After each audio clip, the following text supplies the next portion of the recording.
Welcome to part 5 of Just Another Day in Paradise. As you remember previously from part 4, Sophisticated Lady just had all of her land-based projects complete.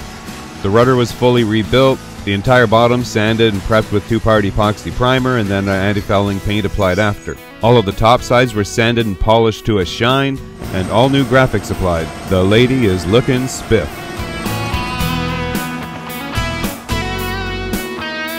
So finally back in the water after some intense time on land, it was time for a little R&R. So we sailed Sophisticated Lady down to the Grenadines and spent a few days down in the Tobago Keys, and it was spectacular.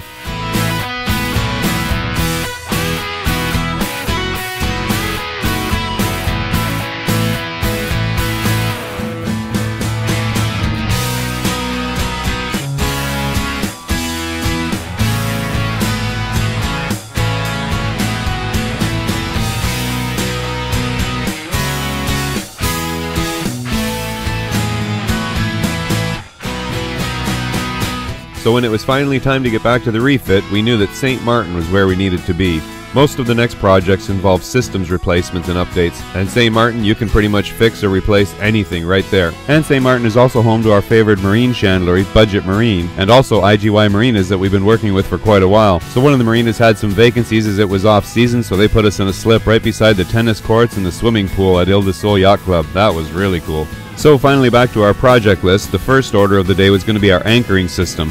We were replacing everything because it had been in for 10 years of hard service and it had performed well, but it was time for replacement and updates. You can see both anchors have been in service for a long time, and saltwater really takes its toll on everything. We have several hundred feet of chain in the locker, some for both anchors, and the chain had been down there for a long time. We typically only use 100 feet maximum when anchoring, so there had been some chain sitting in the bottom of the locker that hadn't seen the light of day for many years. And of course it always gets a little bit of salt water down in there, so it all fused together and we ended up with a brick of chain. So that presented some challenges. We actually had to use a halyard from the masthead and hook it into one of the links of the chain and put tension on it while physically banging the chain with a hammer and break it out one link at a time. That was a lot of fun.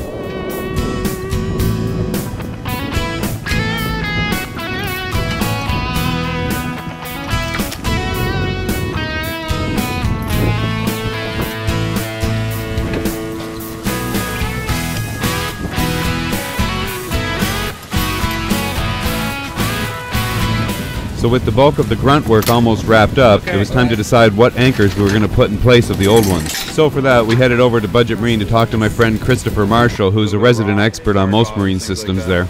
So I know there's lots of different anchors on the market. I just wanted to find out, I mean, it's been a long time. I've been using this anchor for 8 years, so I haven't even thought about it. Yeah. Well, I mean, that Bruce was, they also generically called it claw anchor. And that was definitely, when they first came out, it was really a very popular anchor. The holding power on the Bruce is very good, but the problem is sometimes the setting and resetting, because it will fall on the side, and it doesn't always, if it's a hard bottom, it doesn't always dig in, you know.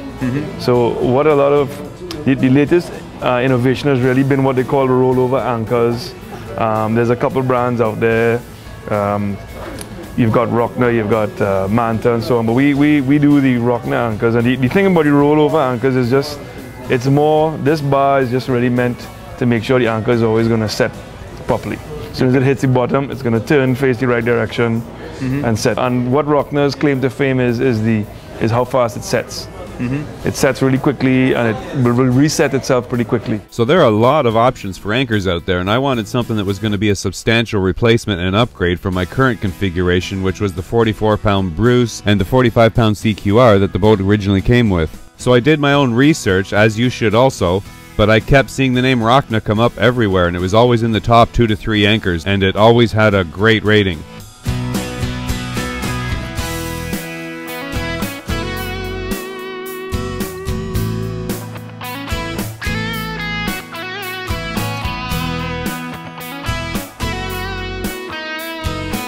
Got one friend, he put one of the 25-kilogram Rocknas on his boat. He said it made the difference of the world to him. He sleeps now. Yeah, set it and forget it. Set it and forget it. Okay, well for the chain you need my gypsy so we can figure out which chain's going to fit. And then we can put together a package and get it going. So we ended up deciding on the Rockna 33 kilogram, which is 73 pounds, which is a substantial increase in holding power from the 44-pound Bruce we've been using up to now. So next step was to move on to chain selection, and for that meant we needed to bring in our Gypsy from our existing windlass because we were going to keep the same windlass since we just replaced it 2 years ago. So we went through and tested all the different options available and finally found the one that would fit.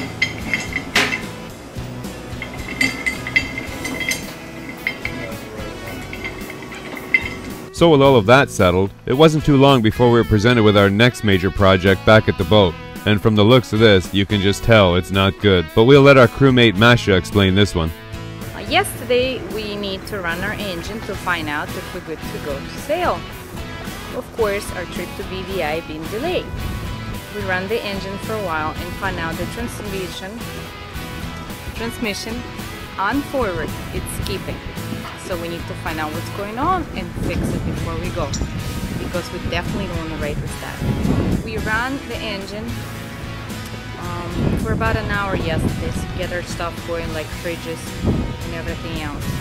And after opening the engine today, found out a bunch of water in it. So that had loosened up some kind of pipes and tubes. We tied it up, there's no more water coming in. So we spent about most of the day trying to untie and take off the transmission to get ready for the mechanic. Alright, so what we got, John? Good piece of leverage.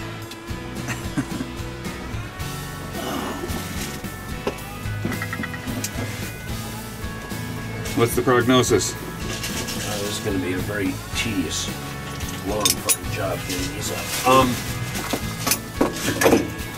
So yes, you can tell by the tone, nobody's having fun with this one. Our checks turned up a problem with the transmission that it was skipping out of gear and forward whenever we revved up a little bit from idle. Getting the transmission out wasn't such a big problem, that took a little bit of leverage, but then the damping plate needed to be removed because we found out afterwards we can't just fix this transmission. It's one of the old HBW 360s that came with the Perkins engine from stock almost 20 years ago, and of course we can get clutch discs for it, but there was a gear that was stripped inside and they don't manufacture parts for them anymore. So that meant we had to get the damping plate out also, and of course the bolts for the damping plate were seized to the flywheel in the engine, and the only way to fix that is with lots of heat. So with the guys looking after that, we head back to Budget Marine where they'd already cut and laid out our new anchor chain for us. And our next job was just to put all the markers in it, marking every 20 feet so that we know how much is going out exactly as we're anchoring.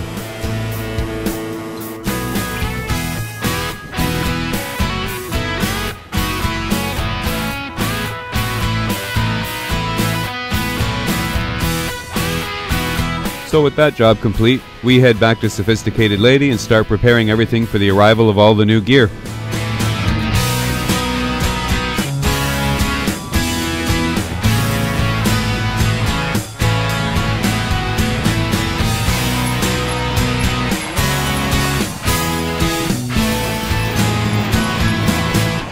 So we wrap up this project with the addition of 200 feet of new chain on our primary anchor, which is the 73-pound Rockna, and then the new secondary anchor, which is a 44-pound Bruce with 100 feet of chain with 100 feet of road behind that.